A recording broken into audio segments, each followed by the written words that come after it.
की लड़ाई है, ये शेखावाटी की लड़ाई है, ये पूरे राजस्थान की लड़ाई है।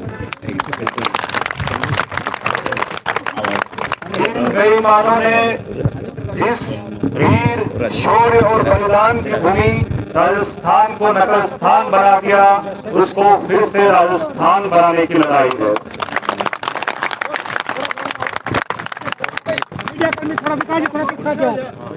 सभी को इधर ये क्या है कि मीडिया कर्मियों की भी क्लियरिटी हटनी आ रही है जना समस्या है।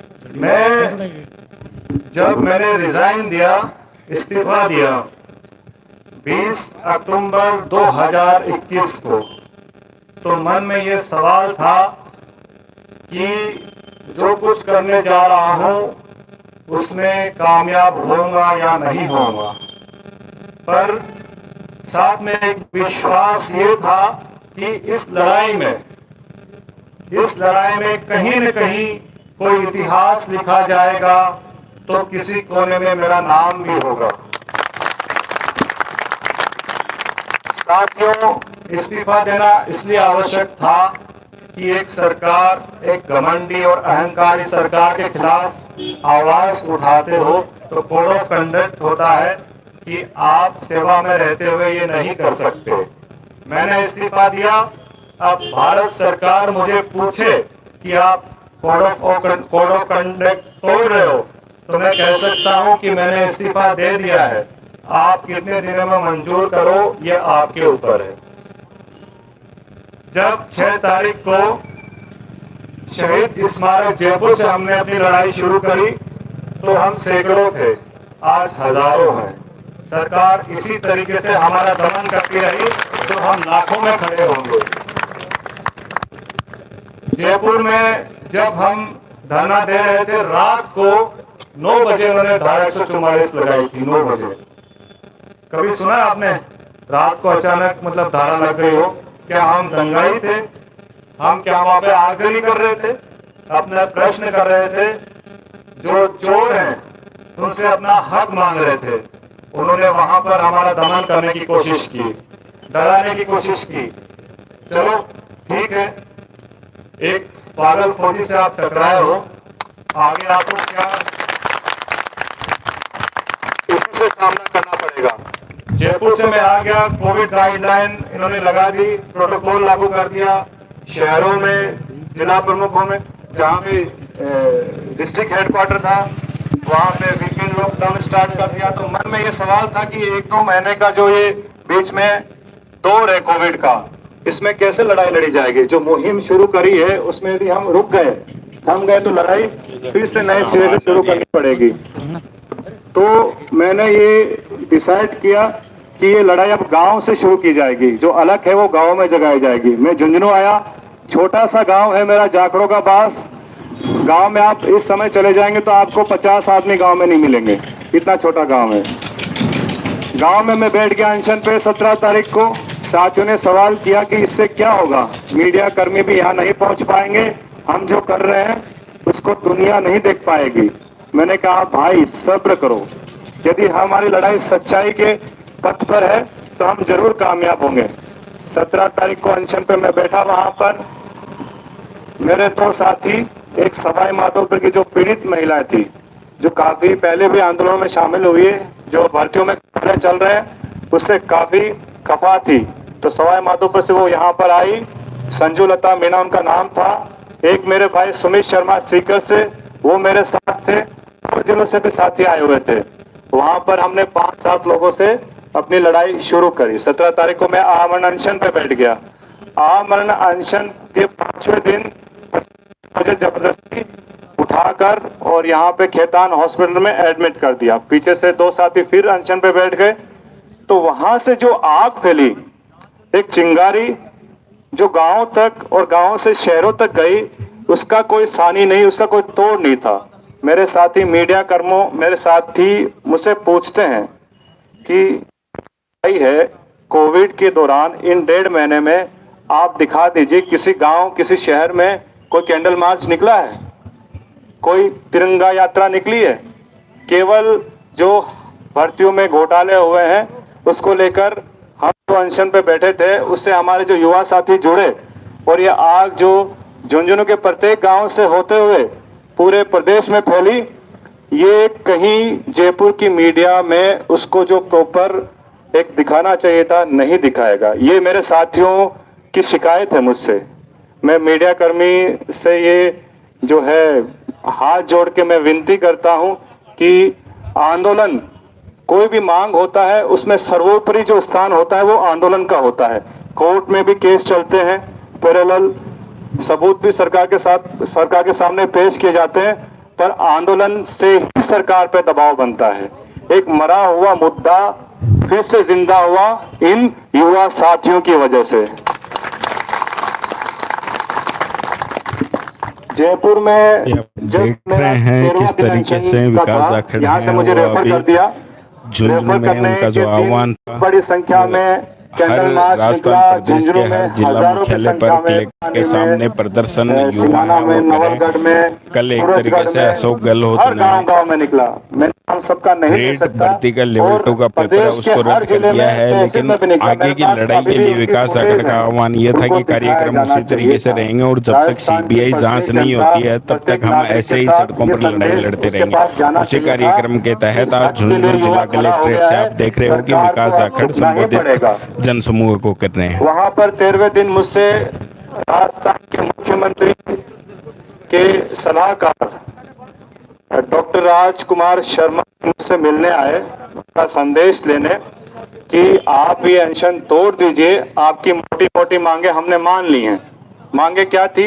जरौली का इस्तीफा, उसके बाद में बोले कि ये कमेटी भी हमने बना दी है और जो विधानसभा सत्र आएगा उसमें हम कड़ा कानून भी ले आएंगे। पर मैंने कहा जो मुख्य मांग थी सीबीआई की वो तो अभी नहीं मानी, क्योंकि जो चोर हैं जिनकी कमीज पे छींटे हैं, कालस है, वो यदि जेल में नहीं जाएंगे तब तक इंसाफ कहां मिला? इंसाफ तो अधूरा है। तो उन्होंने दो बात कही कि ये जो रिट की एग्जाम कैंसिल है ये तो देखो हो नहीं सकता। उनके शब्द थे ये तो हो नहीं सकता। और सीबीआई इंक्वायरी से क्या हो जाएगा? सीबीआई इंक्वायरी तो बहुत होती है। तो मैं एक मर्डर राजस्थान में एक मर्डर होता है, उसमें 2 व्यक्ति इन्वॉल्व होते हैं, उसकी सीबीआई इंक्वायरी हो जाती है। प्रजापति केस में सीबीआई इंक्वायरी हुई कि नहीं हुई? प्रजापति केस में सीबीआई इंक्वायरी हुई। भंवरी देवी केस में सीबीआई इंक्वायरी हुई, होनी चाहिए थी। अन्याय था, पाप था। यहाँ तो लाखों और करोड़ों हमारे साथी हैं, जो हमारे भाई हैं, उनके साथ अन्याय हो रहा है, अत्याचार हो रहा है, तो इनकी सीबीआई इंक्वायरी करने में इनके पेट में क्यों दर्द हो रहा है? आखिर ऐसी क्या बात है कि सीबीआई इंक्वायरी करने से ये लोग डर रहे हैं? ये आप इस चीज को अपने दिमाग में बैठा लो। यदि आपने अब इनको माफ कर दिया तो आने वाले दिन और आपके लिए खतरनाक होने वाले हैं। रीट का पेपर रद्द होने से समाधान नहीं होता है। रिट है, एसआई है, लाइब्रेरियन है, जीएन है, आगे आरएस की एग्जाम आएगी, कांस्टेबल की एग्जाम आएगी, फर्स्ट ग्रेड की आएगी, कॉलेज लेक्चर की आएगी, मेडिकल में आएंगी। हर एग्जाम में ये धांधलियां करवाएंगे, आपके पेपर बेचेंगे, नीलाम करेंगे, आपके सपनों का ये करेंगे। इनके खिलाफ लड़ाई कर सीबीआई इंक्वायरी इनिशिएट नहीं करवाते हैं तब तक ये लोग करते रहेंगे। तो वो मांग जो है हमारी नहीं मानी। तो मैंने उनसे कहा कि देखो, अनशन तो मैं नहीं तोड़ सकता, समझौता नहीं कर सकता। ये पीछे मेरे काफी युवा साथी खड़े हैं, इनका काफी विश्वास है मेरे ऊपर, तो मैंने उनके कहने से अनशन नहीं तोड़ा। 14वें दिन मेरी जो बहनें हैं वो वहाँ पे हॉस्पिटल में आई। कब से कब 150-200 लोग वहाँ पे एसएमएस में आईसीयू में था, वहाँ पर आए। हमारे जो पूर्व सैनिक भाई थे वो वहाँ पर आए, उन्होंने आकर काफी फोर्स किया, मुझे समझाया कि तुम जिंदा नहीं रहोगे तो आखिर लड़ाई लड़ेगी। तो मेरा अनशन उन्होंने तोड़वाया। तो मैंने 3 तारीख को गांधीवादी तरीके से लड़ाई शुरू कर 30 तारीख शहीद दिवस होता है, उस दिन अपना अनशन तोड़ा और ये कहा कि लड़ाई गांधी जी के तरीके से लड़ी हमने।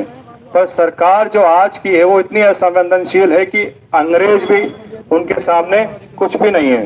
वो तो हमारे नहीं थे, बाहर से 7 समुंदर दूर से आए थे, तो उनका तो हमारे ऊपर अत्याचार करना बंद समझ में आता है कि वो हमारे ऊपर शासन करने आए थे। इनको तो हमने ही चुनकर भेजा है। हमारे ही वोट से बने, तो इनका जो अहंकार और जो घमंड है वो समझ से परे है। आखिर मतलब आप लोगों ने इनको चुन के भेजा है। जिस तरीके से आप देख रहे हैं विकास जाखड़ अभी झुंझुनू जिला कलेक्ट्रेट पे जो धरना है उसको संबोधित कर रहे हैं और उसके बाद पुतला दहन का इन लोगों का कार्यक्रम है। तो लगातार आप जुड़े रहिए लाइव के साथ। क्या है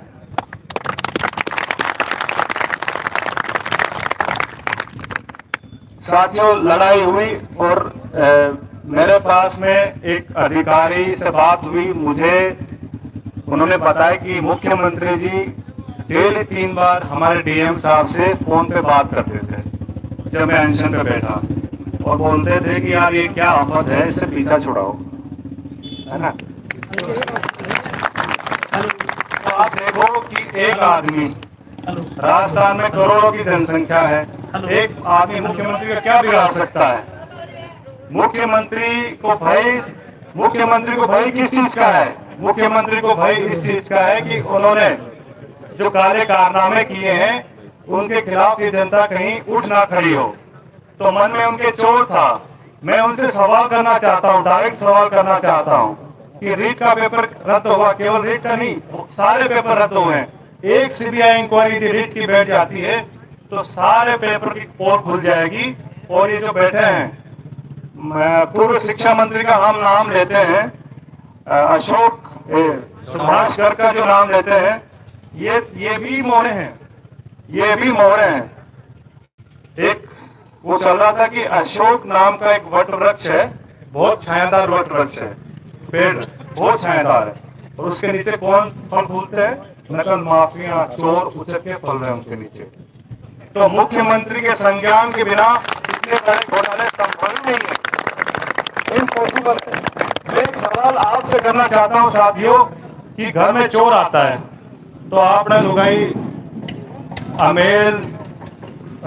अमेल टेवटोर है गणा घर में रखा आपा, तो चोर कदे या सुनी कि टेव अमेल है बा छोड़ को टेवटो चुरा के देखो, सुनी कदे है? तो कह रहे हैं कि टेवटो चोरा मैं तो मैं छोड़ दियो, है ना। रीट फर्स्ट की है, रीट फर्स्ट की है, बाकी जिम्मेदारी आप चोरा कर नहीं, बस चाबी ही बस ताले ही बात नहीं। तो इन्होंने रीट फर्स्ट एग्जाम में तो ढंग से करवाया होगा, ये गारंटी है क्या? गारंटी है? इसमें भी इन्होंने पेपर लीक करवाए हैं, बड़े पैमाने पे करवाए हैं। ये कितना भी भागे हम इनका पीछा नहीं छोड़ने वाले। सीबीआई इंक्वायरी से, सीबीआई जांच से ही सारे पर्दे खुलेंगे। और राजस्थान, यदि ये चोर 10-15 साल के लिए जेल में जाएंगे तब राजस्थान को इंसाफ मिलेगा, यहाँ के युवाओं को इंसाफ मिलेगा। ये पहली बार नहीं है साथियों, ये पहली बार नहीं है। एक स्टेट के मुख्यमंत्री हरियाणा के 10 साल की सजा काट चुके हैं शिक्षक भर्ती घोटाले में। क्या यही डर राजस्थान के मुख्यमंत्री श्रीमान अशोक गहलोत को सता रहा है? क्या इसी भय की वजह से ये रीट की परीक्षा रद्द कर रहे हैं, आनंद फानंद में डिसीजन ले रहे हैं? हाँ कि ना? यदि इनकी कमीज पे कोई दाग नहीं है, ये दूध के धुले हैं, साफ सुथरे हैं, तो सीबीआई इंक्वायरी करने से इनको क्या डर है? जनता के सामने सब कुछ साफ हो जाएगा। ये कहेंगे सीना चौड़ा करके, देखो तुम लोग ऐसे चिल्ला रहे थे, हमारे इसमें कोई भी दोष नहीं, हमारे इसमें कोई भी इन्वॉल्वमेंट नहीं है। बात सही है कि गलत है? सीबीआई इंक्वायरी कराने से भी यदि ये बोलते हैं कि हम लोग दोषी नहीं, तो इनको फायदा है, इनकी छवि में सुधार होगा, फिर भी ये सीबीआई इंक्वायरी नहीं करवा रहे। मैं जब मैं सीकर से आ रहा था 4 तारीख को, डॉक्टर ने 8 दिन का 7-8 दिन का बेड रेस्ट बोला था। 4 तारीख यानी चौथे दिन में उठ के और झुंझुनू के लिए चल दिया। मुद्दा ये था कि लड़ाई यदि हम बीच में इसको डिले कर देते हैं, हम यदि धीमे पड़ जाएंगे तो ये चोर लोग हैं, जल्दी से जल्दी नियुक्तियां दिनों में ये लगे हुए हैं। और इस जो रिट नाम का जो एक भूत इनके पीछे पड़ा है, इससे ये छुटकारा पा लेंगे। तो चौथे दिन में यहाँ से आगे जयपुर से सीकर में मुझे भाई मिले, और आप विश्वास नहीं करेंगे, लक्ष्मणगढ़ के जो पूर्व शिक्षा मंत्री की कॉन्स्टिट्यूंसी से आते हैं, वो बोल रहे हैं कि सर लगाए होंगे, हुए होंगे लक्ष्मणगढ़ में वोट लोकसभा, पर हम तो पढ़ने वाले थे, हमने तो दिन रात मेहनत की थी, हमारा क्या कसूर था। वहां पे स्पीकर के भाई नारा लगा रहे थे, रीट का पेपर कहाँ मिला, रीट का पेपर कहाँ मिला, नाथी तेरे बाड़े में। ये नारा स्पीकर के भाइयों का था, जो हम लोग वहां से यहाँ लेके आ गए, और ये राजस्थान के चप्पे चप्पे पे जाएगा। साथियों, लड़ाई जो होती है ना, मैं फौज में था, गोलियों का सामना किया है, इनकाउंटर हुए, बहुत इनकाउंटर हुए, मौत कान को छू के निकली है ना। ये लोग मुझे डरा रहे हैं कि हम इतने बड़े पहाड़ हैं, तुम हमसे टकराओगे, हम तुम्हें नेस्त नाबूद कर देंगे। इन पागलों को ये नहीं पता कि मौत का सामना करके ही आया है। हम तुम्हारे साथ हैं। जगह तुम संघर्ष करो, हम तुम्हारे साथ हैं।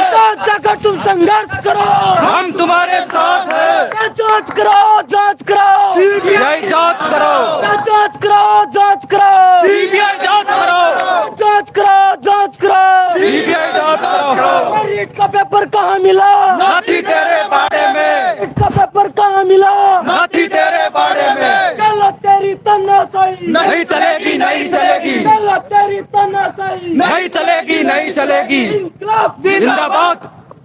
साथियों, अब पूरा राजस्थान झुंझुनू की तरफ देख रहा है, पूरा राजस्थान आपकी तरफ देख रहा है। हमने सीमाओं पे खड़े होकर देश की रक्षा की है, अपने सीने पे गोली खाकर भारत माँ की रक्षा की है। अब हम अलग तरह की लड़ाई लड़ रहे हैं, लड़ाई है भ्रष्टाचार और इन बेईमानों के खिलाफ।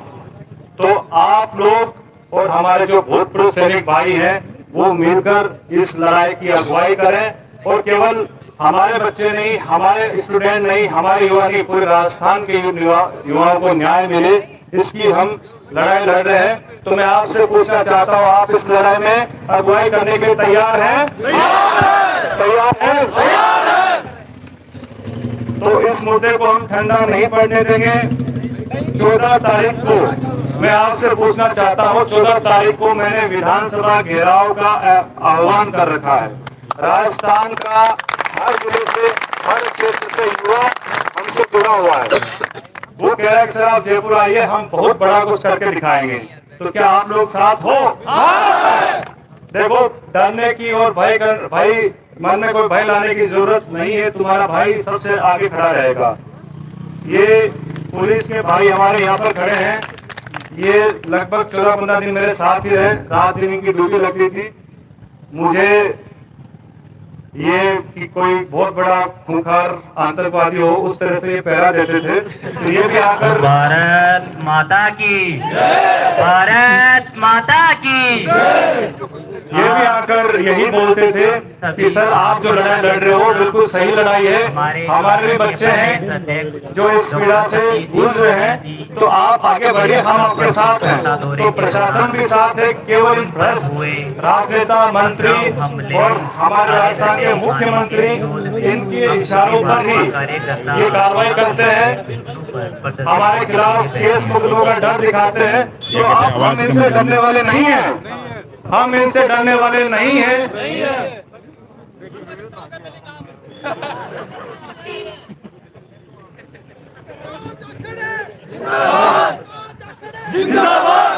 ये लड़ाई अब बहुत आगे निकल चुकी है। ये लोग हमारा नाम नहीं लेते हैं, नाम इसलिए नहीं लेते हैं कि एक यदि ये बोल दे, राजस्थान के मुख्यमंत्री ये कहते हैं कि एक लड़का कहीं से आया, मेरे खिलाफ आवाज उठाई और मैं उससे डर गया या उसके दबाव में आके मैंने डिसीजन ले लिया, तो इनकी इतनी थू बदनामी है, इसलिए हमारा नाम नहीं लेंगे। पर ये सच मानिए, आप ये विश्वास आप मन में रखिए कि आपकी लड़ाई आपके घर से बाहर निकलने की वजह से एक साथ संगठित होकर सरकार के खिलाफ आवाज उठाने की वजह से ही हमको ये जीत मिली है, और इस लड़ाई को हम आगे कायम रखेंगे। साथियों, के बीच रास्ते से हम पीछे लौट गए तो हमको इतिहास माफ नहीं करेगा। हम बात करते हैं भगत सिंह की, चंद्रशेखर आजाद की, महाराणा प्रताप की, शिवाजी की, महाराजा सूरजमल की। इनको इतिहास में इसलिए याद किया जाता है कि इन्होंने संघर्ष किया था, इन्होंने लड़ाई लड़ी थी, इन्होंने सरेंडर नहीं किया, इन्होंने समझौता नहीं किया। तो ये लड़ाई हो सकता है लंबी रहे, पर हम समझौता नहीं करेंगे, लड़ते रहेंगे, जूझते रहेंगे। और हमारी जो जायज मांगे हैं, छोटी छोटी मांगे हैं, हम इनसे क्या मांग रहे हैं? हम मांग रहे हैं कि जो नकल माफिया है उनके खिलाफ आप 10 वर्ष से जो अधिक है वो सजा रख दो, गैर जमाती अपराध हो, इनकी चल अचल संपत्ति जब्त कर लो। इनको देने में क्या कष्ट है? इनकी जो नकल माफियाओं के साथ में क्या साठगांठ है कि ये लोग ये करना नहीं चाहते। उसके बाद में हम एक कमेटी की मांग कर रहे हैं, आरएस से लेकर हर परीक्षा की जो है ढंग से एक कमेटी बने और A to Z जितने भी लूप होल्स हैं, कमियां हैं, उस पर काम करे। कमेटी अपनी रिपोर्ट पेश करे, सरकार उसको सख्ताई से उसको लागू करे। उसमें क्या कष्ट, उसकी स्थायी सुधार है। 30, 40, 50 साल तक हमको सोचने की आवश्यकता ही नहीं। सरकार कल किसी की भी हो, ये चोर लोग जो है वो हमारे जो हक है उसमें सेंध नहीं मार सके। तो ये मांग क्या गलत है? सारी मांगे जायज है और छोटी छोटी हमारी मांगे हैं। सरकार को देने में क्यों कष्ट हो रहा है? सरकार नहीं देगी। हक मांगने से नहीं मिलता है तो हक क्या किया जाता है? छीन लिया जाता है, छीन के लिया जाता है।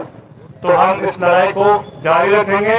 14 तारीख को विधानसभा घेराव का हमारा जो प्लान है वो रूट ऐसा ही रहेगा। दूसरे जिले हमसे जुड़ रहे हैं, साथी हमसे जुड़ रहे हैं। मैं आपसे आह्वान करता हूं, हमारी जो बहनें हैं इनसे मैं आह्वान करता हूं कि हम लोग अगुवाई करें ये न्याय दिलाने के लिए, ये हक और राजस्थान में एक ऐतिहासिक सुधार लाने के लिए हम लोग अगुवाई करें। तो आप लोग अगुवाई करने के लिए तैयार हो? आज जो युवा शक्ति यहाँ पर इकट्ठा हुई है उससे पूरा राजस्थान में ये बात पहुंचेगी, प्रत्येक जन जन तक, प्रत्येक युवा तक ये बात पहुंचेगी कि युवाओं में कितनी ताकत होती है, उनके आह्वान में कितनी शक्ति होती है। तो सब लोग बाहर आएंगे, रोड पे आएंगे और इस आंदोलन को एक नई जान देंगे। तो आप बिल्कुल निश्चिंत रहिए, हम 100% कामयाब रहेंगे और आपका भाई आगे खड़ा रहेगा, बिल्कुल नहीं झुकेगा, बिल्कुल समझौता नहीं करेगा।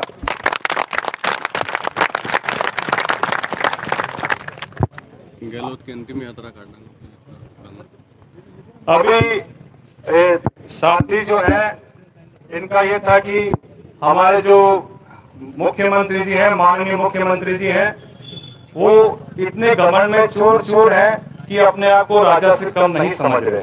वो नहीं जान रहे, उनके दिमाग में चीज नहीं आ रही कि ये लोकतंत्र है, ये राजस्थान की जनता है। ये यदि आपको बैठाना जानती है तो उखाड़ना भी जानती है। इसी क्रम में यहाँ पर साथ में एक पुतला रखा हुआ है और इस पुतले की एक शव यात्रा निकाली जाएगी जिसमें आप लोग शामिल होंगे।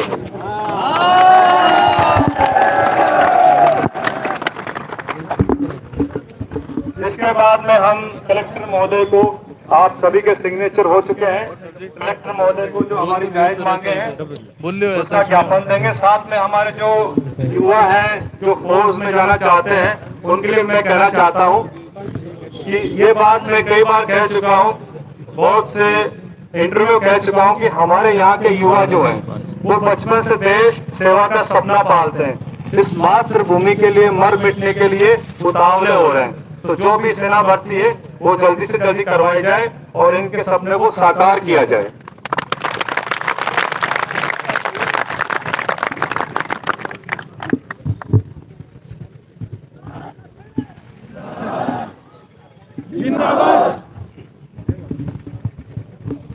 तो आप लोग यहाँ पर आए, मेरे साथ खड़े हुए और ये साथ